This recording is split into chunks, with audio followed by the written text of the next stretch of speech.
Starting. I think it's there. And yeah, I think we are live on YouTube.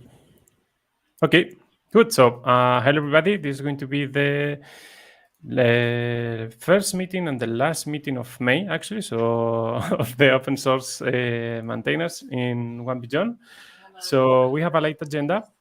Today, before we jump into the agenda, anyone want to do any announcement? Not from me.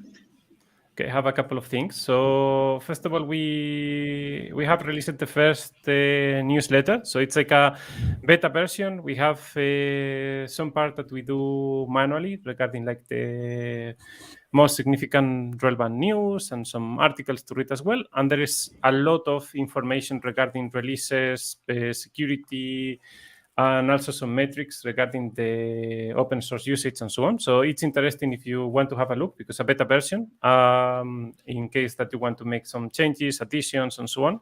So that will be great. And I think we are going to work on the next, we're going to release the next newsletter probably next week. So like in 7 days from today. So if you want to include your feedback on it, just rush a little bit. And if not, don't worry, we can do it after that. So no problem.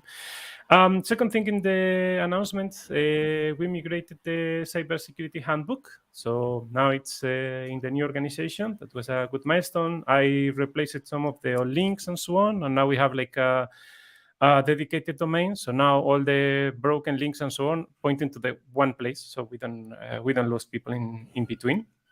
So it's going to be a good change. Yeah, and then the first official topic in the agenda is issue 84, which is related to the open source manifesto.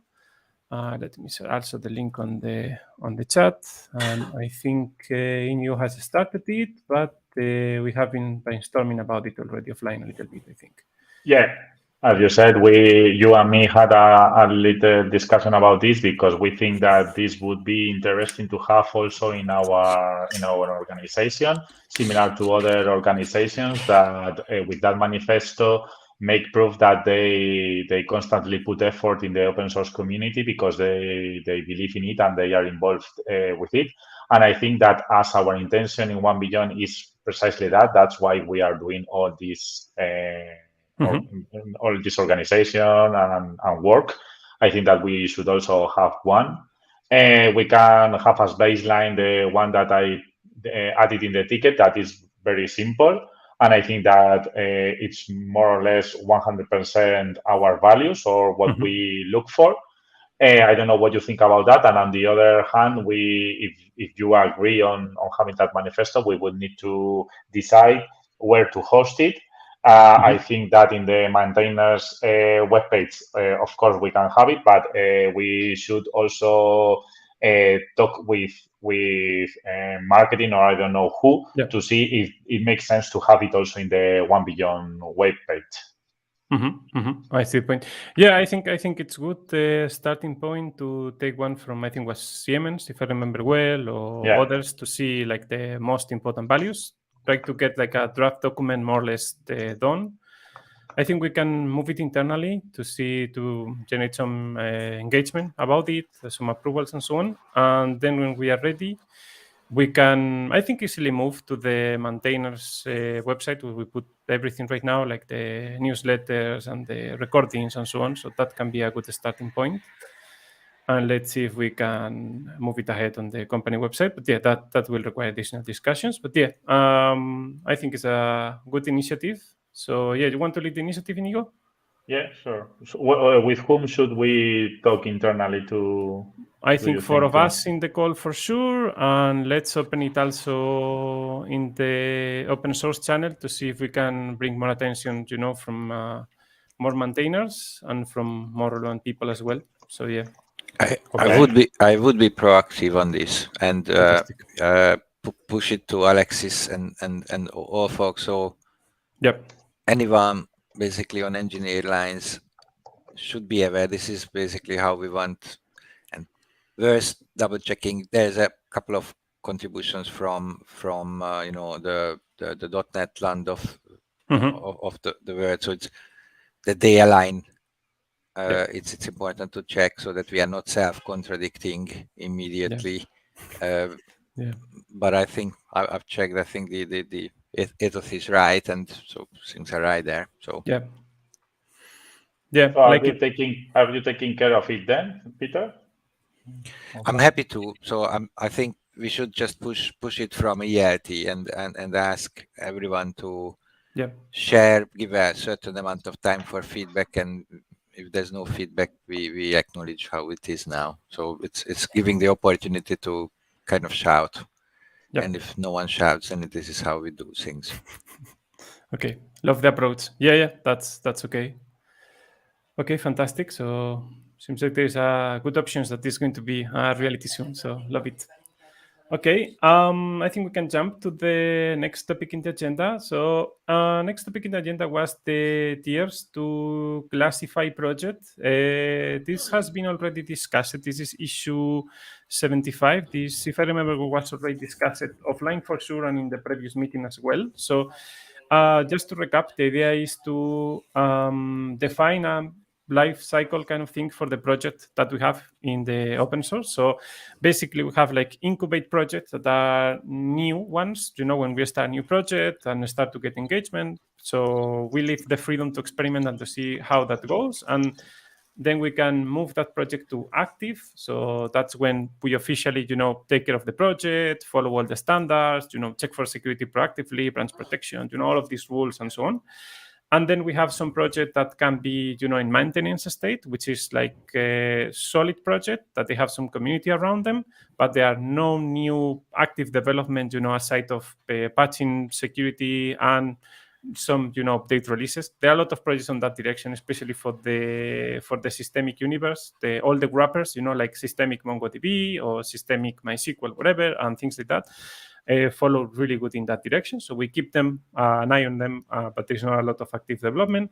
And there are some of them also that will be like in the end of life. So mostly are projects that they don't have a lot of community or they cannot really finish and so on. So yeah, we can see. So I think there are some criteria, more or less like technical criteria, but not very heavily. So most of that is a discussion here in this forum, and we define which tier belongs to. So that's the easy way. So there are two pull requests regarding this. So one is the pull request number 80, which is basically I put the format, I put all the information from the issue in like more of a Markdown structure. So it's like going to be part of the website and the documentation officially and so on. There are some commit suggestions I see from Inigo regarding the format of the document, but aside of that, I think the content is more or less pre-approved. I moved it already also in the community Slack to see if there's anyone against it. So far, nobody opposed to it, so I think that's a good sign. As well, I see some other approvals from the community too, so I think that's okay. And if we have a look on the pull request 81, I created a first list of potential projects that we can put in those tiers so we can have a better idea. So I put it as separate pull request. So first of all, we agree on the tiers, and then we define which one belongs to each project. So in this second pull request, which is the 81, feel free to add your comments if you think something is in tier 2 and supposed to be in 1 or the opposite and so on. So if there is something there that mismatched to you, just feel free to point it out, or if you miss any project. So I need to add 2 new projects, one from Alex and another from Alex as well. So both are from Alex. So I will add them probably to tier 0. But yeah, that's more or less the idea. So as a homework, we can have a check on it. Yeah, go ahead, Ingo. Yeah, regarding this, I have a question about how we want to proceed when a new project is created. Do we have any method that we can detect so we know that there is a new project in the organization and we can assign it to a tier as soon as it's created, or is somehow manually? I think right now it's manually. I mean, for sure, all of us receive an email when there is a new project or a migration done or so on. So we manually see that. I think there are some GitHub Action hooks for organization events like repository creation. So maybe we can go in that direction and how to include to the pull requests or so on.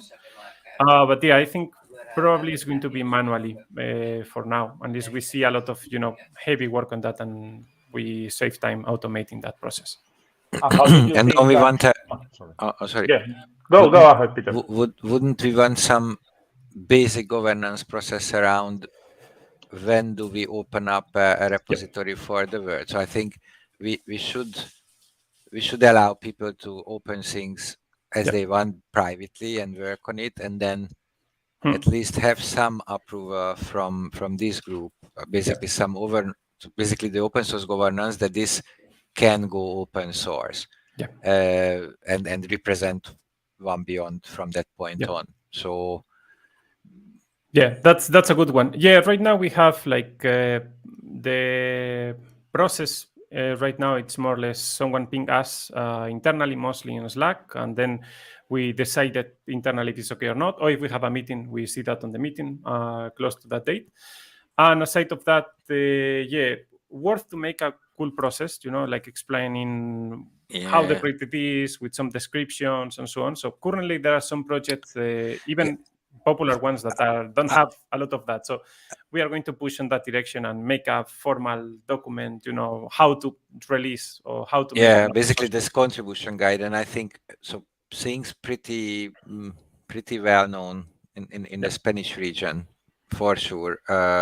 This needs to be carried over to UK and Hungary as well. And I mean, I really would, so on the next all hands, when we have a little bit more time to announce things, I would expect, I don't want to jump, to that's the reason I'm here. A couple of things I'm expecting, but part of it is this more kind of open calling for people that open source is there for their own projects as well, if they have one, and everyone should come. Anyway, so when the points are over, I would have a couple of things to bring on to the. Yeah, that's fantastic. Yeah, I think we are very very aligned on that, Peter. Don't worry. So that's for the tiers. There is also an additional pull request in draft, which is something like extended tiers, which is 82. There is more. It's a draft because it's still not full close, but here the idea is to understand what are the checklist kind of thing, for the tiers. So like if I want to jump from incubator to actually official Activate project or so on, what are the requirements? Like I need a README, I need that, and so on. So it's very rough. It's not a full list. So that deserves a lot of, brainstorming and other heads checking it out and see we're on the same base. Also, there are a lot of vague descriptions, like has a valid README. So it's like, there's a lot of things to include on that, but we can provide maybe some examples and so on. But that's a draft also regarding the tiers, but it's going to be like a separate discussion, hopefully that we can have soon. Next topic in the agenda, I think this one related to GitHub new features for roadmap and task list. This is issue 65. I think Inigo was leading. Yeah, we said that we will give it a try in some repos that we are actively working on, such as Kuko or the license checker ones. Once we know if they work good, we could again explain them in next open source meeting to see if we should put it as a good procedure that all the repositories should follow, or at least perhaps this could also be part of that checklist that you have just mentioned about the repositories in tier 1 that are actively maintained. Anyway, I didn't have yet, or the team in Kuko didn't have yet to create the roadmap feature. So once that's ready, I will jump again in a meeting to explain how it went and if we should use it in all other repositories. Yeah, that's good. I think the key here a lot is going to be to have one project showing a prototype of the roadmap, so it's easier for other maintainers to engage with that idea. Yeah, and also we can group some of them. So, for example, systemic related, we can potentially group them together. And so on, or Confabulous and so on. But yeah, others should have a good roadmap. Yep. Yeah, that's a very good fair point. Yeah. I will talk to the KuCoJS group to see if we can create that roadmap, at least a simplified one, and we will let you know. That sounds good. Okay, next is on the agenda is 58, related to the release drafter. I think Inigo was working on that as well. Not very sure if we made progress on that. The release drafter was the one that Carlos was working on. Actually, we changed. Yeah, we moved to. Yeah, I will reflect that. I will reflect that on the issue that he is leading that. So yeah, there is no update for that in this meeting. So next one is the checklist for existing and new repositories, which is 82. And as Alex is here, maybe he can provide us some ideas as well for this. But first of all, let's jump with Inigo. Which one? The 42 one? 42, yeah, 42. I say 82, I think, but it's 42. Yeah, sorry. Which one was this checklist? Oh, sorry that I forgot about this one. Let me check. Okay, the healthy files and the repo templates. Yeah, as we said, I think that we said that we could remove this from the. No, sorry. This is the tool I was working on, right? Yes. Yes. Okay. Yeah, the tool for checking integrity and so on. Yeah, we changed the title like several times. That's why. Yeah. Okay. Sorry. Yeah. Okay. Yeah. We also discussed this internally between Ulysses and me that I wanted also to start doing some GitHub actions, but I don't have the knowledge yet. So I will do some pairing with Ulysses because he has some expertise with the OpenSSF scorecards. And once I learn how to do these GitHub actions, I will apply it to this repository that has like a draft or a proof of concept that we still need to improve. But at least to start converting it to a GitHub action, it's enough. So first we need to do that pairing, and then I will improve the code itself. That sounds good. Sounds good. Yeah. Side note of that, I was discussing with Alex also the option to use Terraform a little bit for this. So if you want to introduce it a little bit, Alex, that will be great. Yeah, that's something that I was talking about. I was thinking about that because I think that will be a good idea. I mean, that idea started in my mind because we had a lot of microservices. So it happens to us all the times that we have different merge strategies and things like that because we forgot to configure them. I started seeing some solutions, and I thought about Terraform, and it provides an integration with GitHub. So it will be interesting for creating repositories with the exact same configuration. If any of the repositories created with that Terraform project had some changes because of permissions or configurations or whatever, when you run again the Terraform project, you are going to see that the repository has changed some configurations, and they will be applied back. That's just an idea, but I think that can help Inigo a lot, I think. Yeah, I think it's a very good way to explore some kind of automation, and also to solve the monitoring, which is a little bit challenging when anyone changes the configurations, because it's not shown also, like visually on the repo, so it's hard to track until you face any challenge. Inigo, go ahead. Yeah, so Alex, if I understood you correctly, instead of creating the repositories using the GitHub user interface, we will create them using a Terraform, and that would apply some rules by default, depending on the Terraform configuration. Yeah, that's the theory. I have not tested it yet, but maybe I can prepare a proof of concept just for seeing if all of that it's possible. Yeah. But I was reading the documentation of Terraform, and in theory that's possible. Yeah. For me, we can put it on the next agenda. Yeah, for me, the idea is wonderful. I think that's a really nice approach. In fact, that would perhaps get rid of the repo template that we have because it mainly has a README and a license file. But if that could be also Terraform along with some other rules like branch protection and so on, I think that's the best approach we could have. I didn't know about that. So if you could do the proof of concept and let us know in our next meeting, that would be great. Yeah, sure. I can prepare it for the next meeting because at the moment that in which we have a template or multiple templates, I think we can also link that templates when we create the repository from Terraform because Terraform have some interactive options through the CLI inputs. So maybe we can ask in Terraform which template you want to use or something like that, or we can put it in a static value. I don't know. But yeah, I will prepare a proof of concept for the next week and see if all of that it's possible.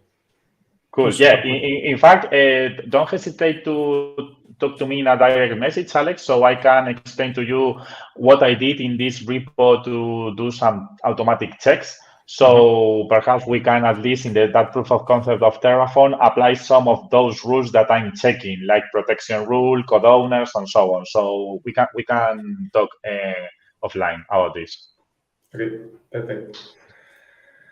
Sounds good. Sounds super good.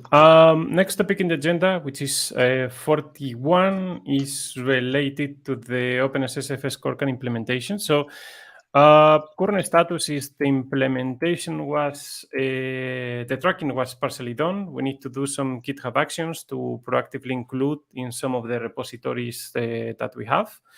And there is also a lot of patching to be done that can be automated or can be as well done manually with the guide of the automation. So I think this is going to be a good option to start bringing new contributors to the organization with a clear scope of mission so they know how to do it and can replicate some tasks. So it's going to be like a good onboarding. So I will try to push for that direction. I think we can also make some knowledge sharing internally about this so people can get a full picture of the scorecard, the meaning, what is checked, how to fix it, how to use it, how we track it. So that way, I think it's easier to onboard, especially next generation of maintainers, contributors, and so on. It's going to be easier also to bring people outside of the main focus of Spain and so on area of influence. It's going to be like more wild and more easy for all of us to be there, I think. That's great. Good. Last topic officially in the agenda is the issue 15, which is related to the meta files. I think this was almost done, if I remember well. But yes, let's have a look together. Yeah, I think that we still have several health files to be added. I didn't have time to do that. The contributing and support files are the ones that are missing yet. Oh, yeah, I see. Yeah, the support one is pending to be done. But I think the contributing one, if I remember well, was a pull request pending. I think I made a positive review and maybe also Carlos Serrano. So probably we can merge it. But oh, cool. Okay, I will take a look at it after the meeting then. And we can discuss for the support one offline, and we can see if we can close it. So I will remove this topic from the next agenda because I think it's going to be like probably very done. So yeah, that's good. Aside of the official agenda, let's see if we can have additional topics. So yeah, I think maybe Peter. Yeah, I have additional topics. Actually, Fantastic. Two. And one I already kind of busted, but that's the one. Asking and suggesting if we just on Nextdoor and reintroduce or reiterate that we have this open source initiative, and actually it's nicely working in Spain mostly and tiny bit maybe in the UK as well. So have it in there and just keep in the mind and ask people to join the organization, the open source site, plus explained that they can use it to their pet projects as well as if they keep the proper, if they play nice. So private pet projects can come here, obviously, and if they get to the maturity phase based on what you set up as a, I think stage 0 is a pet project or invisible, so but that they can get into this maturity succession process. And the other thing, so this is point 1, and let's see what we can do next, all hands on it. The other point is more about telemetry and measurement and kind of, so what's the, I just put it simply, so is there any ways, and what's the simplest way to collect timeline data of the most important metrics, which would be npm download count, if there's an npm aspect of things, Stargazers, kind of dead, but so download count and Stargazers, and to collect it. So what I would like to see, and obviously that's where we are going forward, is in quarter of a year we will have more of everything, more repositories, more Stargazers, more downloads. And for a kind of for propaganda perspective, but also for this is an important aspect from a One Beyond corporate perspective as well, that we show progress here, and also that we it's kind of source of some pride. So I've checked, we have some kind of download figures already, but as we progress forward, and if we do things right, and marketing helps us with promotion and whatnot, so we can see probably uptake or an increase in uptake or not. We will see that. But the point is really posterity and trying to get this timeline data, so we see a natural increase in things, and we can share in all hands and whatnot. Oh, and my other call started. Sorry, I need to drop. No, okay. Don't worry. Watch out the video, because I have something to reply to that. I have some metrics and so on. So don't worry. Thank you, Peter. All right. Sorry, guys. Bye. Yeah, going back to the metric part. So I have something that might cover that gap. So let me see if I can share my screen here. Okay, yeah, sharing screen. I want to share my full screen number 1. So you should see the newsletter. Yes. Okay. So yeah, in the newsletter part, we have in the bottom part some auto-generated things. So those are those are limited in a way that makes sense to show it in the newsletter, but we have more info here that is not fully covered. So we have the new repositories. This is obviously from April, right? So we have the new repositories. We have the latest release from that period. So this covered like 30 days, if I remember well, like since the last newsletter, let's say. And then you have some ranking, which is like the by stars on the project. So it's like the top organized top 10 by stars, but we have like the full list. Then also we have the most downloaded. Right now I'm using npm stat to generate that, so it's not including the .NET part or the Golang part if we start to publish that as well. So we need to find a different provider for that part. But in terms of total, it's possible. I was checking the Nugget API last time and seems very feasible. I just need some time to add it. And then we have some health report, which is like a really important way to monitor the organization itself in terms of how others can see us from outside, in terms of base metrics. So there's an initiative from the Linux Foundation called Chaos Project, which basically provide us some kind of recommendations on this. So we are using for that the Cauldron. So it's a very good tool that provide us, this is the Grafana, but yeah, Cauldron. So you have this chaos metric here. So you can start to see and understand, key metrics for us, like issues created and issues closed, median in days of the close of the reviews, and so on. So you can understand more or less how live is the project, also distribution in hours of the commit. So that's also another way, so you can understand how much of the open source maintainers that you have in your project are kind of doing in the working hours, outside of working hours, and so on. So there are many metrics and super interesting to get more. Also, we have aside of that some summary by activity, community, performance, and so on. So we can really track on detail. We normally abstract this data here in terms of the last 19 days, so it's like the last 3 months.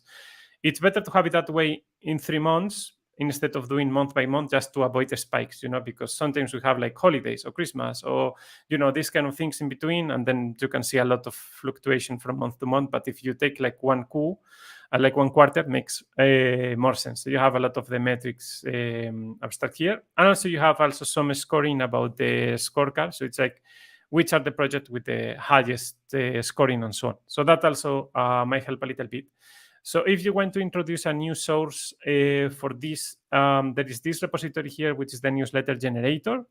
I didn't have the time because I was a little bit rushed to make the publication of the newsletter last month. But yeah, one key thing here is to add more tests. But you can add, new additional data source that makes sense and start including it here. If you run it locally, it's not required, but highly recommended to use a GitHub token just to avoid the limits of the free usage of the API.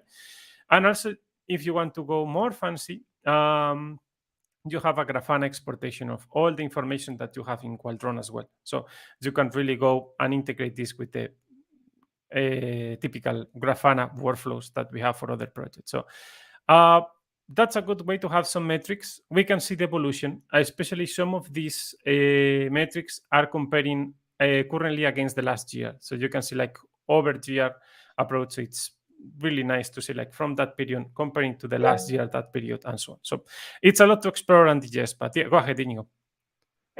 One question. These statistics that are really great, can we only see them by accessing the Qualtron webpage, or do you know if it's possible to embed that so we can perhaps embed it in the maintainers or even in our GitHub profile? Yeah, I think right now I don't have any. I mean, you can access to this URL publicly, so we might just do some e-framing.